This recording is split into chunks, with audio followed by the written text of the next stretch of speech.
한 번 더 하나님께 기도하도록 하겠습니다. 인자와 긍휼이 무궁하신 좋으신 아버지 하나님, 오늘 이 설교단에 설 수 없는 자가 서서 하나님의 존귀한 말씀, 생명의 말씀을 전하고자 합니다.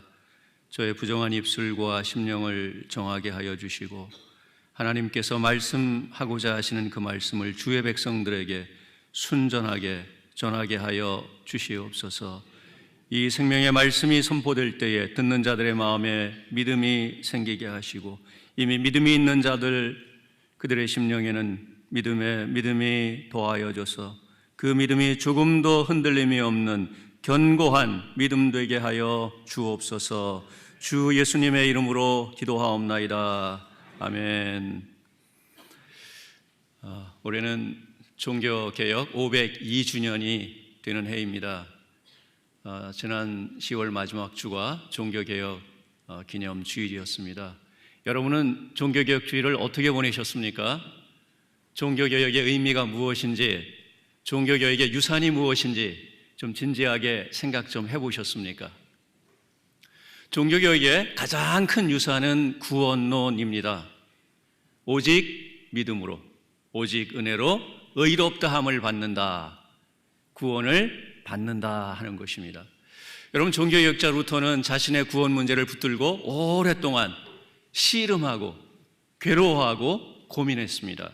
수도사가 되어서 하나님의 뜻에 합당하게 살고자 무진 노력을 했습니다. 노력하고 또 노력을 했지만 하나님께서 기뻐하시는 그 의의 기준에 도달할 수 없다는 사실을 알고는 낙심했습니다. 한없이 불의한 자신에게 임할 하나님의 심판이 너무너무 두려웠습니다.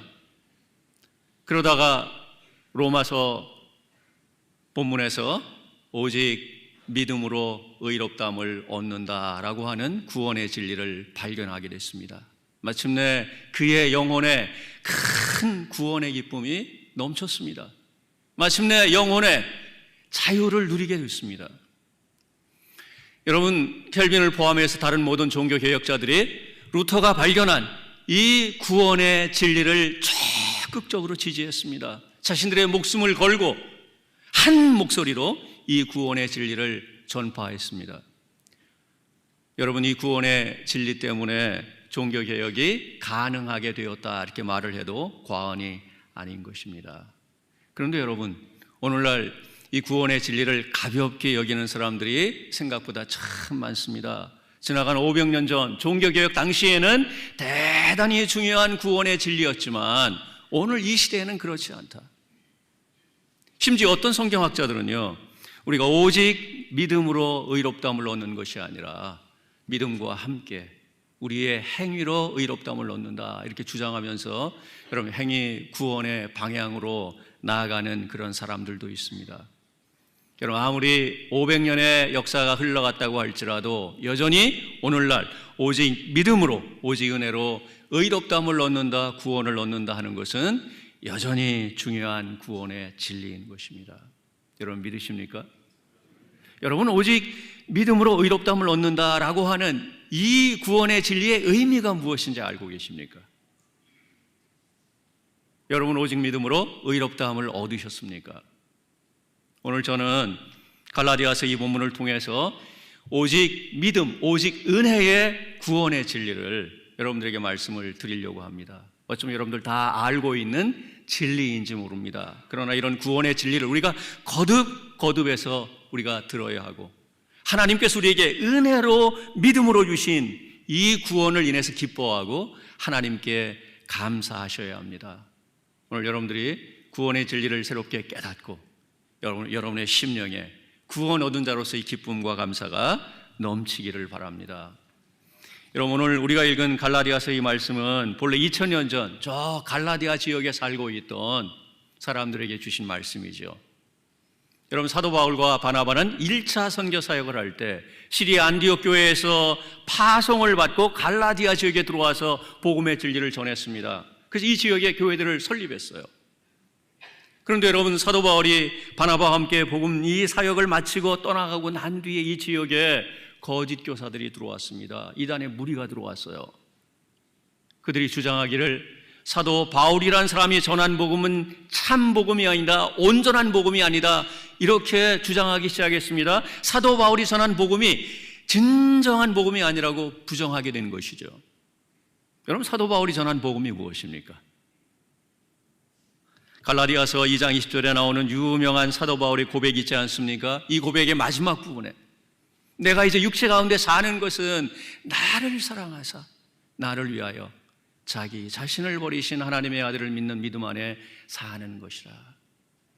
여러분, 나를 사랑하사 나 같은 죄인을 구원하기 위해서 하나님의 아들이, 죄 없는 하나님의 아들이 자기 자신을 버리셨다 하는 것이, 이것이 복음의 핵심적인 내용인 것입니다.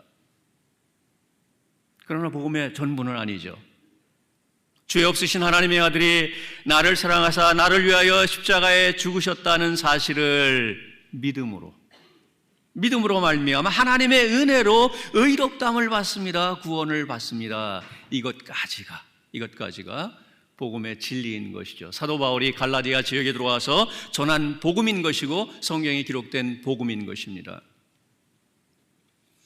여러분, 갈라디아 교회를 위협하는 거짓 교사들은요, 바로 이 복음을 부정했습니다. 어떻게 예수님을 믿는다고 구원을 받는가? 예수님을 믿는 것만 가지고도 충분하지 않다. 율법도 지켜야 하며 할례도 지켜야 한다. 우리의 종교적인 행위, 우리의 노력이 있어야 의롭다함을 얻을 수 있다, 구원받을 수 있다, 이렇게 주장하기 시작한 것이죠. 여러분, 이런 주장을 듣고 갈라디아 교회 성도들이 어떤 반응을 보였습니까?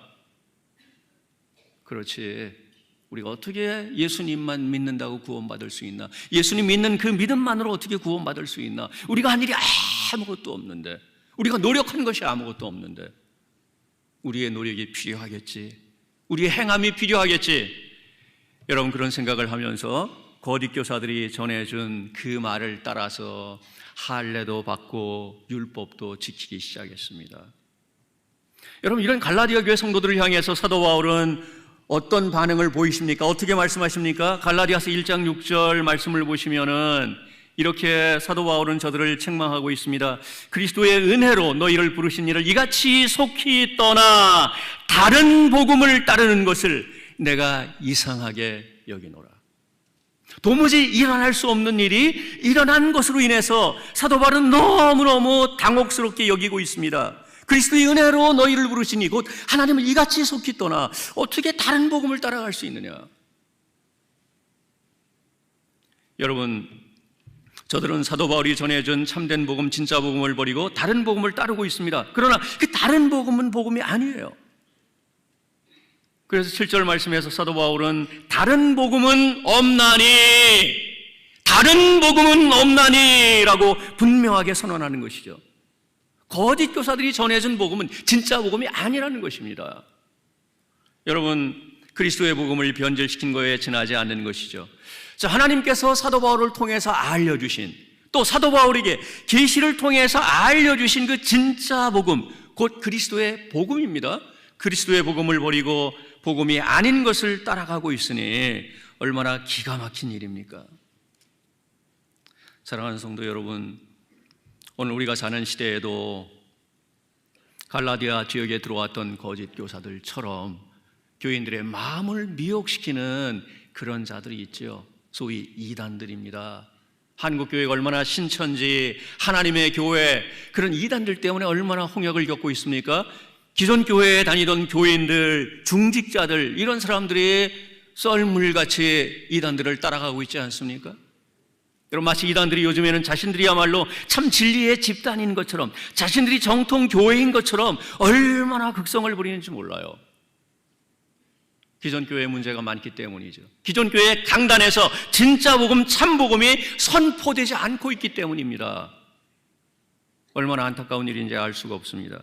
여러분, 이런 시대에서 오랫동안 우리가 교회에 다녔다고 할지라도 구원이 무엇인지 모른다면, 복음의 진리가 무엇인지 모른다면, 우리가 어떻게 구원을 받는지 알지 못한다면 얼마든지 우리 중에 있는 사람들도 이단의 미혹이 될 수 있습니다.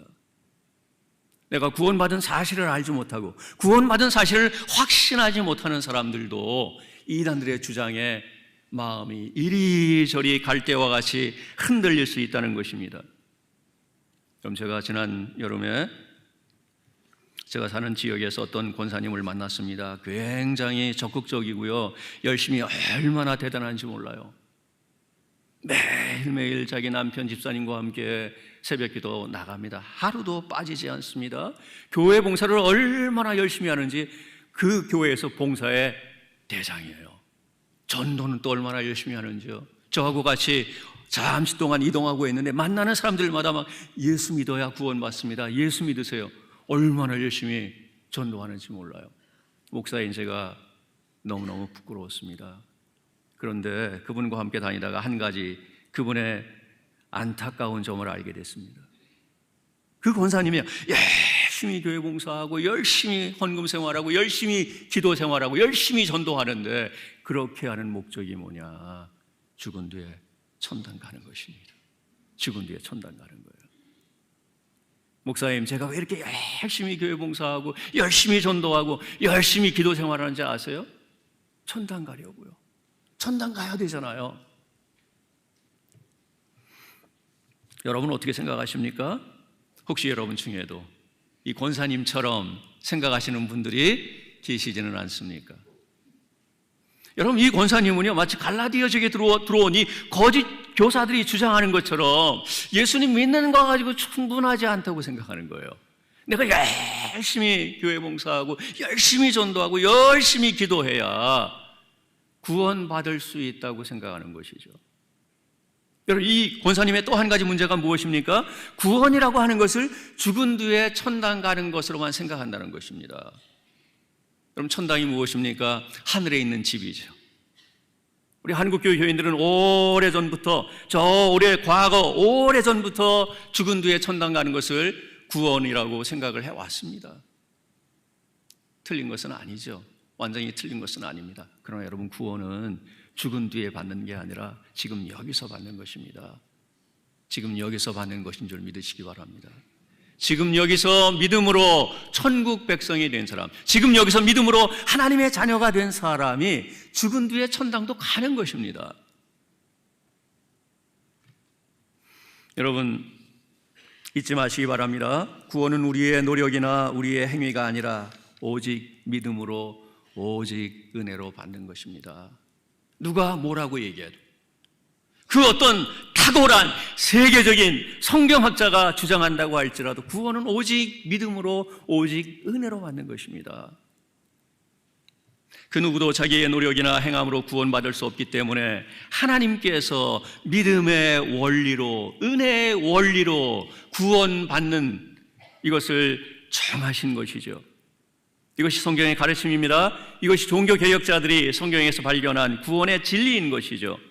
여러분, 갈라디아서 2장 16절을 보시기 바랍니다. 갈라디아서 2장 16절.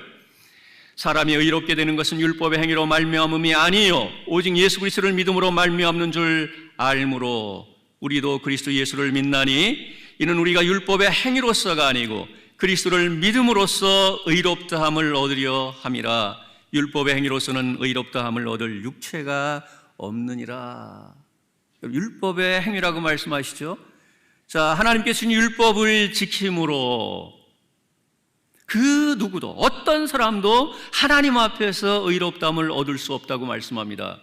이 본문의 핵심이 무엇입니까? 그리스도 예수를 믿음으로써 의롭다함을 얻습니다. 여러분, 이것이 루터를 포함한 종교 개혁자들이 목숨을 걸고 주창한 구원의 진리인 것이죠. 그런데 여러분, 의롭다함을 받는다, 이게 무슨 말인가요? 여러분 아십니까? 의롭다함을 받는다. 여러분, 헬라어 본문에 보시면은요, 의롭다함을 받는다라는 표현은 디카이오라는 동사의 수동태로 나옵니다. 디카이오라는 동사예요. 이 동사의 수동태로 나오는 것인데요, 이 동사는 무슨 의미인가 하면은요, 법정에서 판사가 피고를 향해서 죄 없다, 무죄 선고를 내리는 것입니다. 여러분, 바로 이런 용어를 사용해서 지금 의롭다함을 받는다, 이렇게 수동태 형식으로 표현하고 있는 것인데요, 여러분, 이것이 무엇을 뜻하는 것입니까? 하늘의 재판장이신 하나님께서 우리 죄인들을 향해서요, 우리 죄인들의 죄를 용서하시고 난 뒤에 이제 너 내 앞에서 죄 없다, not guilty 라고 선고하시는 거예요. 우리가 얼마나 많은 죄를 지은, 우린 근본적으로 죄인이잖아요. 머리끝부터 발끝까지 제 자신을 생각할 때 죄와 물로 가득한 죄인이에요. 소망이 없어요. 예수 그리스도 아니고는, 죄 없으신 예수 그리스도 아니고는 제게 소망이 없습니다. 그런데 이런 죄인을 향해서 하나님께서 내가 내 모든 죄를 용서했으니 이제 너는 죄가 없다, 이렇게 무죄 선고를 내리는 것이 의롭다 하다라는 말의 중요한 의미인 것입니다. 그러나 여러분, 이것이 전부가 아니지요. 의롭다 하다라고 하는 이 말에 또 다른 의미가 포함되어 있습니다. 그것이 무엇입니까? 예수 그리스도께서 이 세상에 오셔서요, 하나님 아버지께 순종하셨죠. 죽기까지 순종하셨습니다. 그래서 십자가에 죽는 죽음도 아버지의 뜻이기에 그 뜻을 받아들이지 않았습니까? 죽기까지 순종하시고 그분이 살아계시는 동안에 아버지의 율법을 완전하게 지키셨습니다. 그렇게 하심으로 예수님께서 의를 이루셨죠. 완전한 의, 흠 없는 의를 이루셨어요. 바로 그리스도가 이루신 그 의를 하나님께서 의가 없는 저와 여러분에게 그 의를 부여하시는 거예요. 우리는 너무너무 불의하잖아요. 거룩하신 하나님 앞에서 그 누구도 저는 의롭습니다, 저는 의인입니다 라고 말할 수 있는 사람이 아무도 없습니다. 우리 안에 의가 조금도 없어요. 그런데 하나님께서 그리스도가 이루신 그 완전한 의를 우리에게 부여하시고는 너 이제 내 앞에서 의인이다, 죄가 없을 뿐 아니라 내 앞에서 의인이다. 이것이 얼마나 놀라운 선언입니까? 이것이 얼마나 놀라운 선언입니까? 도대체 이것을 무엇에 비교할 수 있을까요? 아니, 여기 중대한 죄를 짓고요, 사형 판결을 받고 이제 죽음을 기다리고 있는, 감옥에 갇혀서 처형될 날만 기다리고 있는 사형수가 있다고 생각합시다. 근데 어느 날 법원에서 판사가 말이죠, 이 사형수에게 당신 죄 없어 무죄 선고를 내립니다. 그리고 막 풀어주는 거예요. 거기서 한 걸음 더 나갑니다. 이 사람이 모든 법을 다 지킨 그야말로 모범 시민이다 이렇게 인정을 하고요, 이 사람에게 표창장까지 주는 것입니다. 이런 일이 있을 수 있습니까? 근데 하나님께서 우리에게 의롭다 하는 것은 이것과 약간 비슷한 것이죠. 하나님의 진노를 받아 무서운 심판을 받아 지옥에서 영원히 형벌을 받아야 될 죄인들을 하나님께서 너 이제 죄를 용서하시고 죄 없다 하실 뿐만 아니라 너 이제 내 앞에서 의인이다 라고 선언하시는 것이니까 약간 비슷한 게 있죠. 그런데 여러분, 어떻게 이런 일이 일어납니까? 어떻게 중대한 죄를 지은 사형수에게 실제로 죄를 지어서 사형 선고를 받았는데 어떻게 다시 죄 없다 무죄 선고를 내리고 어떻게 모범 시민으로 인정해가지고 표창장을 줄 수 있겠습니까? 그런 일은 일어날 수가 없죠. 정신이 온전한 판사라면 그런 일을 도무지 할 수 없는 것입니다. 그런데 여러분, 거룩하시고 의로우신 하나님께서 어떻게 저와 여러분 같은 죄인들을 향해서 너 죄 없다, 너는 내 앞에서 의인이다, 어떻게 이렇게 선언하시고 이렇게 인정하실 수 있느냐 하는 것입니다. 오직 한 가지 사실 때문이죠. 오직 한 가지 사실. 죄 없으신 하나님의 아들 예수 그리스도께서 죄인들인 저와 여러분들을 대신해서 십자가에 달려서 저와 여러분이 받아야 될 하나님의 무서운 진노 심판을 받으시고 죄에 대한 모든 형벌을 다 받으셨기 때문이죠. 예수 그리스도께서 하나님께 죽기까지 순종하시고 하나님의 율법을 완전하게 지키셨기 때문이죠. 여러분, 이런 의롭다함의 복이 얼마나 크고 놀라운 복인지 모릅니다. 여러분은 바로 이런 놀라운 복, 의롭다 하심을 여러분 받으셨습니까? 어떻게 받으셨습니까? 여러분의 죄를 진심으로 하나님 앞에 회개하시고 예수 그리스도를 구원자로, 예수 그리스도를 주님으로 믿는 사람, 여러분들 이렇게 믿으시면은, 지금 믿고 있다면 여러분들은 다 하나님 앞에서 의롭다함을 받은 것입니다. 죄를 용서받고 하나님 앞에 의인으로 인정받고 하나님 앞에 당당하게 담대하게 나아가 예배하며 기도하며 하나님의 은혜를 구할 수 있는 것이죠. 여러분, 로마서 5장 1절에 이런 말씀이 있습니다. 그러므로 우리가 믿음으로 의롭다 하심을 받았으니, 자, 믿음으로 의롭다 하심을 받았으니 우리 주 예수 그리스도로 말미암아 하나님과 화평을 누리자. 무엇이라고 말씀합니까? 오직 믿음으로 말미암아. 누구를 믿음으로? 예수님을 주님으로, 구원자로 믿음으로 말미암아 의롭다 하심을 얻는다고 말씀합니다. 하나님 앞에서 의롭담을 얻은 사람은 이제 하나님을 두려워하지 않습니다. 거룩하시고 의로우신 하나님이지만 그 하나님과 더불어 화평을 누리는 것이죠. 여러분, 믿음으로 의롭담을 얻은 사람들에게는 다시는 정죄함이 없습니다. 정죄함이 무슨 말입니까? 하나님의 심판대 앞에서 너 죄인이다 라고 하는 유죄 선언인데, 여러분, 이런 정죄함이 없다는 것이죠. 믿음으로 의롭다함을 얻은 사람은 죽은 뒤에 천당에 갑니다. 심판을 받지 않습니다. 새하늘과 새 땅에서 완전한 의와 평강과 희락을 영원토록 누릴 것입니다. 얼마나 감사합니까? 여러분, 그러나 하나님께서 우리에게 주신 구원의 복은 의롭다함이 전부가 아니죠. 이것보다 더 큰 복이 있어요. 무슨 복입니까? 무슨 복인가요? 하나님의 자녀가 되는 것입니다. 하나님의 자녀가 되는 거예요. 여러분, 갈라디아서 3장 26절에서 사도 바울은 이렇게 말씀하죠.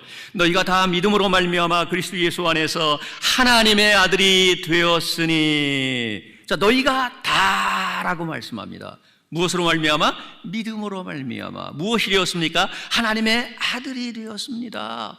여기 하나님의 아들이라고 하는 표현은 딸까지 포함하는 포괄적인 표현이죠. 이제 남자들만이 아니라 여자 성도들도 하나님의 아들로서의 모든 권한을 누린다라고 하는 말씀이죠. 그럼 어떻게 하나님의 아들, 하나님의 자녀가 되는 것입니까? 믿음으로 말미암아. 믿음으로 말미암아.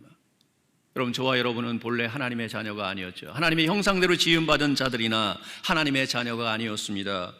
성경은 일관되게 말씀하시죠. 우리는 하나님의 자녀가 아니라 하나님의 원수였다고 일관되게 말씀합니다. 로마서 5장 10절 말씀에 곧 우리가 원수 되었을 때에 그의 아들의 죽으심으로 말미암아 하나님과 화목하게 되었은즉, 자, 우리가 원수 되었다고 말씀하시죠. 골로새서 1장 21절에도 전에 악한 행실로 멀리 떠나 마음으로 원수가 되었던 너희를, 악한 행실로 하나님으로부터 멀리 떠나 하나님의 원수로 살았던 너희를 하나님께서 불쌍히 여기시고 그리스도 예수의 피로 하나님과 화목하게 만드셨다고 선언하고 있는 것입니다. 여러분, 복음의 놀라운 점이 무엇입니까? 하나님의 그 사랑의 놀라운 점이 무엇입니까? 자신의 원수였던 자들을 자녀로 삼기 위해서 죄 없는 당신의 아들 예수 그리스도를 아끼지 않고 내어 주셨다는 것이죠. 그럼 저와 여러분 같은 악한 원수들을 하나님께서 당신의 자녀 삼기 위해서 아들 예수님을 세상에 보내셨습니다. 아들 예수님이 이 세상에 오셔서 저와 여러분 같은 죄인들, 하나님의 원수였던 자들을 하나님 자녀 되게 하시려고 기꺼이 아버지의 뜻에 순종하여 고난을 당하셨습니다. 피조물들에게 조롱을 당하셨습니다. 비참하게 십자가에 못 박혀 죽으셨습니다. 여러분, 하나님께서는 아들의 이런 비참한 이런 십자가의 죽음을 통하여 자기 원수였던 자들을 이제는 사랑받는 자녀로 받아주시는 거예요. 얼마나 놀랍습니까? 이것이 바로 복음의 놀라움입니다. 이것이 하나님의 사랑의 놀라움이에요. 여러분, 영국 출신 마틴 로이드 존스라는 유명한 목사님이 계시죠.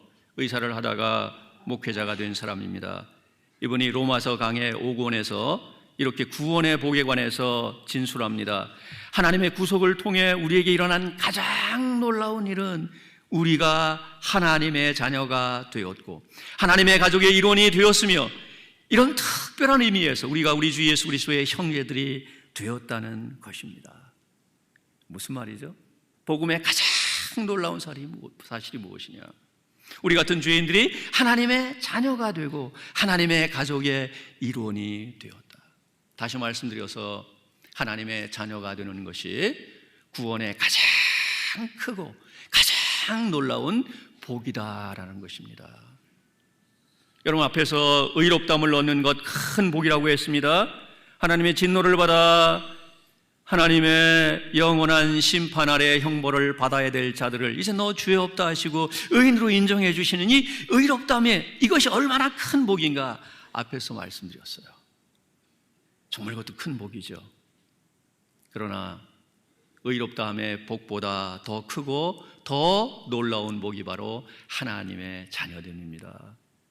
여러분, 구원이 무엇인지 아십니까? 우리 기독교는 구원의 종교라고 하지 않습니까? 구원이 무엇입니까? 간단하게 말한다면 우리 죄를 용서받는 것입니다. 성경적인 구원관, 우리 죄를 용서받는 것입니다. 하나님 앞에서 의인으로 인정받는 것입니다. 그 다음 무엇입니까? 하나님의 자녀가 되는 것이죠. 영생을 받는 것입니다. 이것이 성경에서 말씀하고 있는 구원의 가장 핵심적인 내용을 간추린 거예요. 죄를 용서받는 건 놀라운 복이죠. 하나님 앞에 의인으로 인정받는 건 놀라운 복이죠. 영생을 받는 건 놀라운 복이죠. 그러나 그 중에 가장 크고 놀라운 복이 바로 하나님의 자녀되는 거예요. 하나님의 자녀된 사람은 이미 죄를 용서받은 사람입니다. 의롭다함을 받은 사람입니다. 이미 영생을 받은 사람이에요. 그래서 죽은 뒤에 넉넉하게 천당에 들어가는 사람들이에요. 여러분들은 하나님의 자녀이십니까?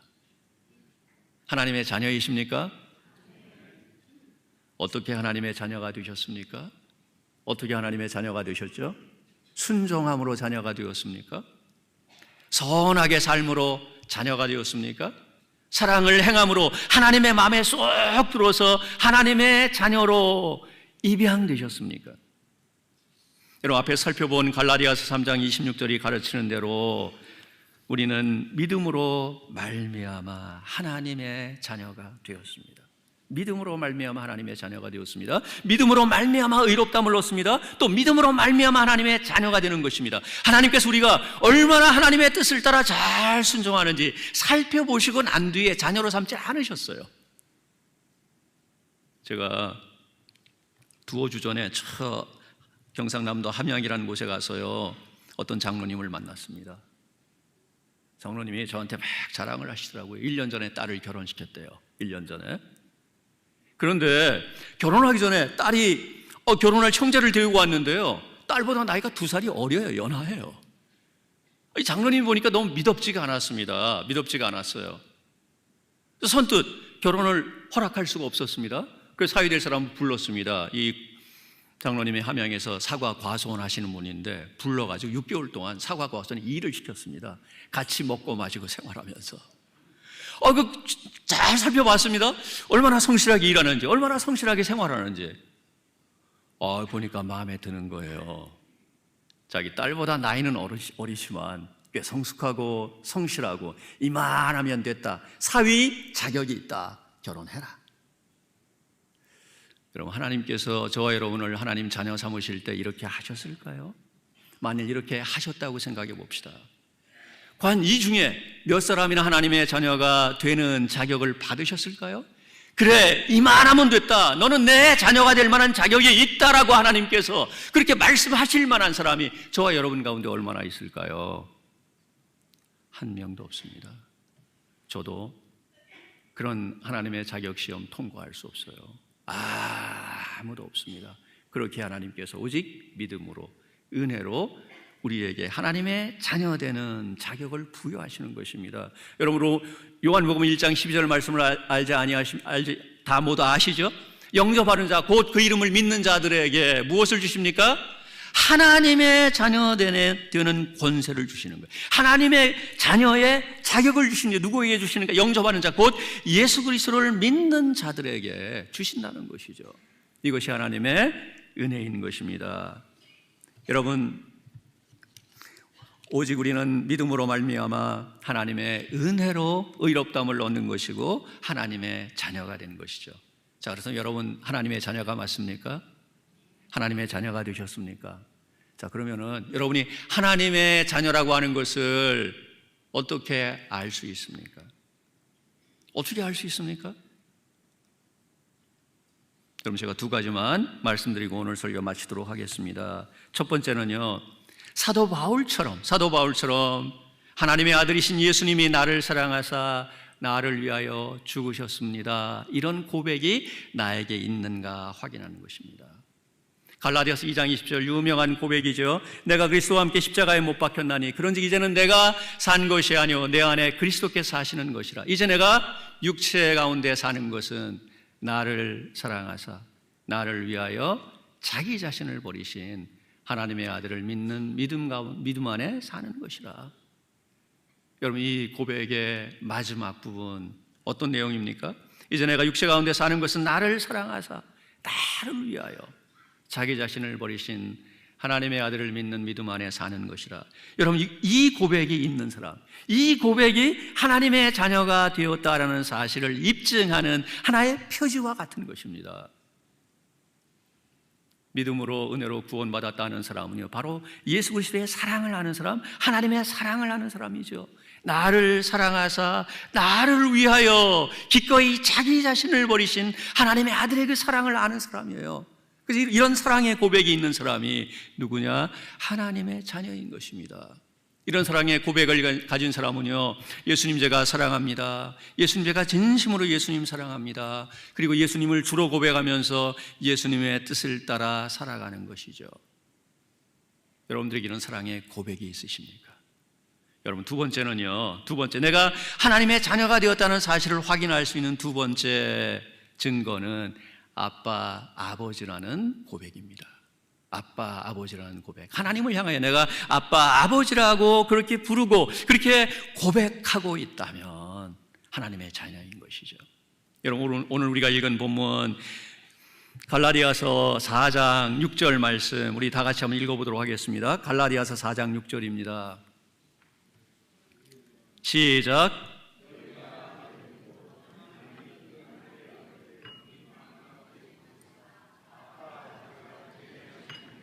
너희가 아들인 고로 우리 마음 가운데 누구를 보내셨습니까? 그의 아들의 영 곧 성령님이시죠. 성령님을 보내사 아빠, 아버지라 하나님을 이렇게 부르게 하셨습니다. 여기 아빠, 아버지라는 이런 표현이 나옵니다. 여기 아빠라고 하는 것은요, 예수님 당시에 유대인들이 사용하는 아람어 단어였어요. 유대인들은 저 바벨론의 포로로 끌려갔다가 돌아오고 난 이후에 그들이 일상언어로 아람어를 사용했습니다. 그 아람어 단어 소리 나는 대로 표기한 것이 아빠인 것이죠. 정확히 말하면 아빠입니다. 아빠를 우리 어린아이들이 아버지를 부를 때 쓰는 아빠하고 똑같이 이렇게 번역을 이렇게 표기를 해놨습니다. 여러분, 예수님 당시에 유대 사회에서는 나이가 든 사람이든 나이가 적은 자녀이든 자기 아버지를 친근하게 부를 때 아빠라고 불렀어요. 아빠라고. 여러분, 바로 그 표현을 지금 이 본문에서는 아버지라는 단어와 같이 이렇게 병렬로 제시해 놓고 있는 것이죠. 여러분, 왜 아빠, 아버지 두 단어를 이렇게 병렬로 제시를 해 놨습니까? 우리를 자녀로 삼아 주신 하나님은 어떤 분이시다? 다정하고 친근한 아버지이시다. 하나님은 거룩하시고 어미로우시죠. 감히 하나님을 어떻게 아빠라고 부를 수 있습니까? 그 당시 유대 사회에서 그 누구도 하나님을 이렇게 부른 적이 없어요. 근데 이렇게 부르신 분이 한 분이 있죠. 누가 있습니까? 예수님이십니다. 마가복음 14장 36절에 보시면 예수님께서 십자가의 죽음을 앞두고 겟세마네 동산에서 하나님께 기도하시는데 그때 이렇게 기도합니다. 아빠, 아버지여, 아버지께는 모든 것이 가능하오니 이 잔을 내게서 옮기시옵소서. 그러나 나의 원대로 마시옵고 아버지의 원대로 하옵소서. 절대절명의 그 상황에서 하나님의 아들이신 예수님도 십자가에 죽는 것은 너무너무 두려운 것이죠. 왜? 하나님 아버지께 영원히 버림받는, 세상의 모든 죄를 짊어지시고 버림받는 것이기 때문에 그것이 너무너무 두려운 것이죠. 그때 예수님은 하나님을 아빠, 아버지라고 부른 것입니다. 하나님의 독생자로서 하나님과 깊고 친밀한 그런 관계 속에 있었기 때문에 하나님을 아빠, 아버지라고 부를 수 있었던 거예요. 여러분, 놀랍게도요, 하나님께서는 예수님을 믿고 따르는 자들도 예수님처럼 하나님을 아빠, 아버지라고 부르게 하셨습니다. 너희가 아들인 고로 그 아들의 영을 우리 마음 가운데 보내사 아빠, 아버지라 부르게 하셨느니라. 사랑하는 성도 여러분, 여러분들은 하나님을 향하여 아빠, 아버지라고 부르십니까? 나의 다정하고 친애하는, 나를 사랑하는 아버지라고 부르십니까? 어떻게 이렇게 부르게 되셨습니까? 눈에 보이지 않는 하나님, 거룩하신 하나님을 어떻게 아빠, 아버지라 부르게 되었습니까? 바로 하나님께서 우리를 당신의 자녀로 인정하시고 성령님을 우리 마음 가운데 보내셨기 때문이에요. 성령께서 우리 마음 가운데 오셔서 어떻게 하십니까? 우리의 영을 감동시키십니다. 우리를 설득하시는 것이죠. 우리를 깨닫게 하시는 것입니다. 인정하게 하시는 거예요. 무엇으로? 하나님은 나의 아버지이십니다. 나는 하나님의 자녀입니다. 이 사실을 인정하고 깨닫고 확신하게 하시고요. 우리의 마음을 움직여서 우리의 마음을 다하여 하나님을 아빠, 아버지라 부르게 하시는 것이죠. 이것이 성령께서 하시는 가장 놀라운 성령님의 일입니다. 가장 위대한 성령님의 일이에요. 우리가 방언을 하는 거, 병을 고치는 거, 산을 옮길 만한 무슨 믿음을 갖는 거, 그것보다도 더 크고 위대한 성령께서 하시는, 성령께서 우리 안에서 역사하시는 것이 바로 우리의 영을 설득하여 눈으로 볼 수 없는 그 하나님을 아빠, 아버지로 인정하고 아빠, 아버지라고 부르게 하는 것입니다. 여러분들 마음을 다해서 진심으로 하나님을 아빠, 아버지라 그렇게 부르십니까? 그렇게 부를 때 정말 하나님 나의 아버지이시고 나는 하나님의 자녀입니다. 여러분 그런 마음이 드십니까? 하나님의 자녀인 것입니다. 하나님의 자녀인 것입니다. 하나님께서는 저와 여러분의 죄를 용서하시고 의롭다 하시고 이렇게 하나님의 자녀가 되게 하시기를 기뻐하시고요. 아버지가 되기를 기뻐하셨습니다. 저와 여러분에게 아버지 소리를 듣고 싶으신 거예요. 그래서 그의 아들의 영 성령님을 우리의 마음 가운데 보내시고 우리의 마음을 설득하시고 깨닫게 하시고 마침내 그렇게 부르게 하시는 것이죠. 하나님 앞에 나올 때 여러분 주여라는 명칭보다 아버지라는 명칭을 사용하십시오. 하나님께서 듣고 싶어 하세요. 진심으로 우리의 마음을 다해서 하나님을 아버지라고 부르고 아버지께 주 예수 그리스도의 이름으로 성령님 안에서 기도할 때에 자녀된 우리의 기도를 하나님께서 들으실 것입니다. 응답하실 것입니다. 여러분 내일 일을 알 수 없는 이런 오늘 우리의 인생에서 만물을 창조하시고 우리를 우리보다 더 사랑하시는 전능하신 하나님께서 우리의 아버지가 되셔서 우리와 함께 하시기를 기뻐하시고 우리를 인도하시기를 기뻐하시고 우리에게 필요한 것이 무엇인가를 아시고 그 필요한 것을 주시기를 기뻐하시는 하나님이 우리의 아버지가 되셨다. 얼마나 감사한 일입니까? 얼마나 다행스러운 일입니까? 여러분의 삶이 참 고단하시죠? 교회 개혁을 외치시면서 지금까지 힘들게 지내오셨습니다. 하나님께서 나의 아버지시라면, 나를 사랑하시는 아버지시라면 왜 이런 어려운 길을 걷게 하시는가? 때로는 원망이 생길 수 있습니다. 자녀이기 때문에 어려운 길을 걷게 하시고 그 어려움을 통해서 하나님의 큰 은혜를 경험하게 하시고 하나님의 큰 뜻을 깨닫게 하시고 그 뜻을 이루어가게 하시는 줄 믿습니다. 오늘 하나님께서 저와 여러분을 오직 믿음으로 오직 은혜로 자녀 삼아주시고 저와 여러분을 하나님의 사랑받는 자녀로 대우해 주시고 세상 끝날까지 우리와 함께 하시면서 우리가 죽은 뒤에 능히 천당에 들어가게 하실 뿐만 아니라 마침내 새하늘과 새 땅이 이루어질 때 그 새하늘과 새 땅에서 완전한 의와 평강과 희락을 영원토록 누리게 하실 좋으신 하나님, 은혜의 하나님을 찬양합니다. 이 하나님 아버지께서 오늘도 내일도 영원토록 여러분과 함께 하시고 아버지의 놀라우신 은혜와 사랑을 넘치도록 부어주시기를 간절히 바랍니다. 우리 기도하겠습니다.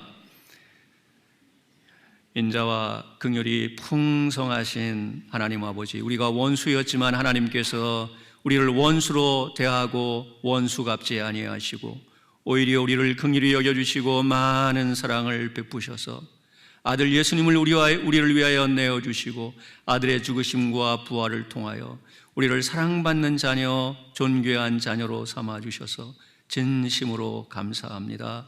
우리는 도무지 하나님 자녀 될 수 없는 자들입니다. 하나님을 아빠 아버지라 부를 수 없는 자들입니다. 그러나 하나님께서 놀라운 사랑을 베푸시고 이처럼 자녀 삼아주시고 우리와 함께 하시고 인도하시고 좋은 것 주시기를 기뻐하시니 우리가 하나님을 찬양합니다. 하나님의 아버지 되심을 우리의 심령 깊이 우리가 깨닫게 하여 주시고 힘들고 어렵고 고단한 인생 중에서 하나님의 그 은혜로 인하여 우리가 모든 어려움을 극복하게 하여 주시고 어려움을 이기게 하여 주시고 하나님께서 우리에게 베푸신 은혜를 찬양하는 하나님의 자녀들로 살게 하여 주시옵소서. 하나님 자녀된 저와 이 성도들에게 맡겨주신 그 중대한 일을 하나님께서 함께 하여 주심으로 이루어 주시고 우리 주의 자녀들에게 말할 수 없는 기쁨과 말할 수 없는 감사가 심령 깊이 넘치게 하여 주옵소서. 주 예수님의 이름으로 기도하옵나이다. 아멘.